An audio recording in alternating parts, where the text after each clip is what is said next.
अस्सलामुअलैकुम दोस्तों, आपका भाई एक नई जॉब ऑफ़र आप लोगों के लिए लेकर आ रहा है। और ये जॉब एक ज़बरदस्त महकमे में है जिसको हम कहते हैं एंटी नारकोटिक्स फोर्स। ठीक है जी।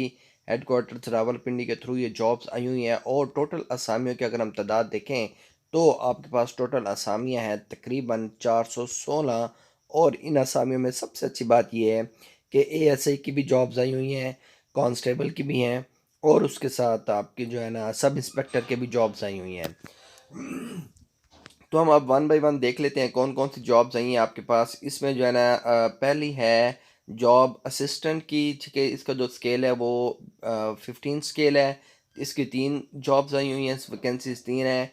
और ग्रेजुएशन इसकी क्वालिफिकेशन होनी चाहिए। साथ में आपको जो है ना बेसिक आईटी ट्रेनिंग कोर्स भी होना चाहिए, जो कि प्रोबेशन पीरियड यानी कि जो सिलेक्शन का पीरियड होगा इससे पहले पहले आपने जो है ना एमएस ऑफिस का कोर्स भी करना होगा 6 हफ्तों का, और ये आपने दिखाना होगा, जो कि national information and technology board से मंजूर शुदा होना चाहिए। NITB लिखा हुआ आपको नज़र आ रहा होगा। ओके फ्रेंड्स, उम्र की हद देखें तो इसमें जो है 18 से 33 साल है। मेल्स फीमेल्स दोनों अप्लाई कर सकती हैं। ओके, इसके बाद सब इंस्पेक्टर की जॉब्स नज़र आ रही हैं आपको 14 स्केल की। इसके असामियों की तादाद आपके पास 28 है। और इसमें भी आपकी क्वालिफिकेशन ग्रेजुएशन होनी चाहिए। अगर हम मर्द के कद की बात करें तो वो 5 फुट 7 इंच होना चाहिए, और छाती जो है 32-34 होनी चाहिए। ख़वातीन का जो कद है वो 5 फुट 4 इंच होना चाहिए। उम्र की हद की बात करें तो 18 था 30 साल है। ठीक है जी। ये बाकी आपको मेरिट वगैरह सब कुछ नज़र आ रहा है। अच्छा जी, इसके बाद हम नेक्स्ट जॉब की तरफ चलते हैं, और वो है आपके पास सब इंस्पेक्टर हार्डवेयर। इसमें आपकी BSc होनी चाहिए हार्डवेयर में, और कद जो है ना रिक्वायरमेंट वो बिल्कुल सेम है। स्टेनोटाइपिस्ट की जॉब्स हैं, ये भी 14 स्केल की जॉब्स हैं। 2 जॉब्स हैं, इसमें भी आपको क्या करना पड़ेगा, इंटरमीडिएट और कंप्यूटर से वाकफियत होनी चाहिए, और आपको टाइपिंग भी आनी चाहिए। शॉर्ट हैंड टाइपिंग आपकी 80 अल्फाज होने चाहिए, और जो वैसे नॉर्मल टाइपिंग है वो 40 वर्ड्स पर मिनट होनी चाहिए। इसके बाद नेक्स्ट जॉब है डाटा एंट्री ऑपरेटर की, BPS 14 की है। 2 इसकी वैकेंसीज हैं, और ये जो ग्रेजुएशन होनी चाहिए फिज़िक्स वाले, रियाजी वाले, माशियात वाले ये कर सकते हैं, और टाइपिंग भी आनी चाहिए। 10,000 अल्फाज की प्रोडक्शन डिप्रेशन फ़ी घंटा की रफ्तार बराए डाटा एंट्री, ये कुछ इनकी रिक्वायरमेंट्स होगी, ये भी होनी चाहिए। मुझे इसका अंदाज़ा नहीं है, जिनकी ये डिग्री होगी उनको पता लग गया होगा। ओके जी, एक इनको फोटोग्राफर चाहिए, उसके लिए इनको इंटरमीडिएट और फोटोग्राफर जो है ना 3 साल का तजर्बा होना चाहिए। UDC की जॉब्स आई हुई हैं, ये 11वें स्केल की हैं। इंटरमीडिएट होने चाहिए, और 3 हफ्ते का बेसिक IT ट्रेनिंग कोर्स होना चाहिए आपका MS ऑफिस में, और ये भी NITB से मंजूर शुदा होनी चाहिए। ASI की जॉब देख सकते हैं आप, यहाँ पर आई हुई हैं 38 सीटें, और इसमें इंटरमीडिएट वाले अप्लाई कर सकते हैं। आला तलीम वालों को ये प्रेफर करेंगे, उम्मीदवारों को तरजीह दी जाएगी। और इसकी जो रिक्वायरमेंट है वो बिल्कुल सेम है जो सब इंस्पेक्टर की थी। एज लिमिट की बात करें तो वो 18 से 30 साल है, और मेरिट यहाँ पर आपको नज़र आ रहा है। मेरिट आप वन बाय वन देख सकते हैं। ठीक हो गया फ्रेंड्स। इसके बाद हम चलते हैं नेक्स्ट जॉब की तरफ, और नेक्स्ट जॉब है आपके पास LDC लोअर डिवीजन क्लर्क। इसकी टोटल 13 वैकेंसीज हैं। अप्लाई करने का तरीका भी बताऊंगा, परेशान ना होइएगा। मैट्रिक इसमें जो है ना होनी चाहिए, कंप्यूटर से वाकफियत होनी चाहिए, और 30 अल्फाज पर मिनट लिखने की सलाहियत होनी चाहिए। 3 हफ्ते का बेसिक IT आपके पास MS ऑफिस का एक्सपीरियंस भी होना चाहिए, NITB से मंजूर शुदा। इसके बाद बात करें, अगर उम्र जो है वो 18 से 30 साल है, और ओपन मेरिट और मेरिट सब कुछ ये आपको नज़र आ रहा है, ये भी आप यहाँ पर देख सकते हैं।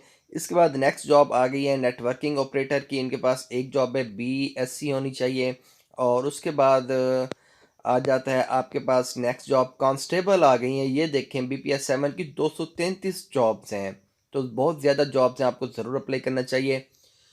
और इसमें क्वालिफिकेशन आपके पास मैट्रिक या मुसावी होनी चाहिए, बाकी रिक्वायरमेंट सेम है। और अगर हम बात करें मेल फीमेल दोनों अप्लाई कर सकते हैं, बात करें 18 से 30 साल वाले अप्लाई कर सकते हैं। और ये मेरिट आपको यहाँ पर नज़र आ रहा है। ठीक है जी, मेरिट में अगर बताने बैठ जाओ ना तो टाइम ज़्यादा लग जाएगा, फिर आप लोगों के लिए ऐसे जो है ना वीडियो बनाना और इतनी ज़्यादा वीडियो देखना मसला बन जाएगा। कांस्टेबल ड्राइवर की चाहिए, इसमें 50 वैकेंसीज हैं, और ये तालीम से सेम मांगी हुई है। बस आपको जो है ना अब ड्राइविंग का और तजर्बा होना चाहिए, और आपके पास लाइसेंस वगैरह भी होना चाहिए, बाकी रिक्वायरमेंट सेम है।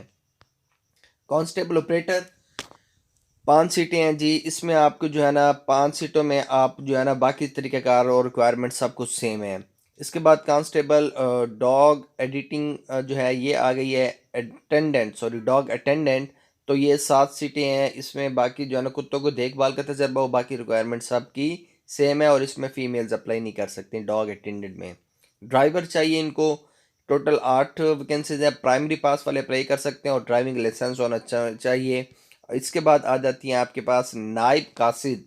ये BPS 1 की है, प्राइमरी पास होना चाहिए। उसके बाद अर्दली BPS 1 2 सीटें हैं। वेटर की 1 सीट है और कुक की 4 सीटें हैं। स्वीपर की 6 सीटें हैं। टोटल 416 सीटें बन गई। अब हम बात कर लेते हैं इसके अप्लाई करने के तरीके की। अप्लाई करने के इसके 2 तरीके हैं। एक, ऑनलाइन उम्मीदवार अप्लाई कैसे करेंगे, उसके लिए आपको क्या करना पड़ेगा, यहाँ पर join.anf.gov.pk पर जाकर आपने अपनी ऑनलाइन अब रजिस्ट्रेशन करवा देनी है। दूसरा, अगर आपके इलाके में इंटरनेट की सहूलत मुयसर नहीं है तो आप अपनी जो है ना दरख्वास्त फॉर्म भेज सकते हैं। कहाँ पर, इन एड्रेसेस पर जो मैं आपको यहाँ पर दिखा रहा हूँ।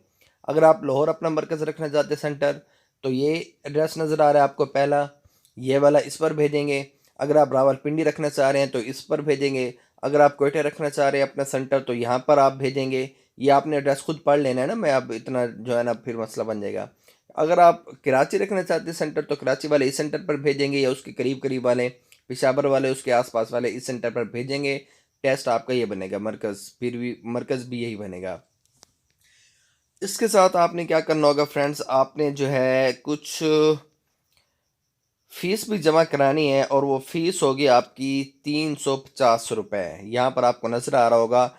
एक जो है ना आपने पोस्ट के लिए 350 रुपये, और उस ब्रांच कोड जो है वो आपने ये लिखना है 0551, और अकाउंट नंबर जो आपने ये वाला पुट करना है जब आप फीस जमा करवाएंगे। तो ये आपको जो है ना कहाँ से मिलेंगे, आपने अगर एप्लीकेशन फॉर्म अपलोड करना है या डाउनलोड करना है, और स्लिप कहाँ से मिलेगी, ये आपको इनके ऑफिशियल वेबसाइट से मिल जाएगी। ऑफिशियल वेबसाइट भी वही है, join.anf.gov.pk से। वहाँ से आप एप्लीकेशन फॉर्म भी डाउनलोड करें अगर आप भेजना चाहते हैं, वरना आपको ऑनलाइन अप्लाई करना होगा, उसकी टेंशन नहीं है। दूसरा, अगर आप ज़ाहिर है स्लिप तो डाउनलोड करनी पड़ेगी, तो उसके लिए भी आपको वहाँ से स्लिप डाउनलोड कर लें। अगर स्लिप का ऑप्शन नहीं है तो फिर आप बैंक में जाएंगे, वहाँ से उनका चालान फार्म लेंगे, और चालान फार्म में आपने इस अकाउंट के अंदर आपने भेज देने हैं पैसे 350 रुपये। और ये आप टेस्ट वाले दिन उसकी जो आपने साथ लेकर जानी है, ये जो आपके पास लगी हुई होगी, आपके पास कोड होगी, रसीद यहाँ पर आपको नज़र आ रहा होगा। और इसकी रसीद टेस्ट के पहले दिन अपने साथ लाएं। ठीक है जी। दरख्वास्त देने वाले तमाम उम्मीदवारान अपने फॉर्म के ऊपर बैंक रसीद चालान नंबर दर्ज करेंगे, और दरख्वास्त फॉर्म के ऊपर सिर्फ आपने रसीद नंबर या बैंक की रसीद चालान नंबर आपने दर्ज करना है, और साथ लेकर आपने टेस्ट के पहले दिन जानी है। ये जॉब्स आई हुई हैं आप लोगों के लिए, ज़बरदस्त जॉब्स हैं, सबको प्ले करना चाहिए। इसके अलावा अगर आपको कोई मसला बनता है, कोई बात समझ नहीं आती, तो आप मुझसे कमेंट्स में ज़रूर पूछिएगा। इंशाल्लाह ताला आपके साथ ज़रूर शेयर करेंगे। अब अपने उस सुल्तान को नई इजाज़त। शब्बा खैर। अल्लाह हाफिज़।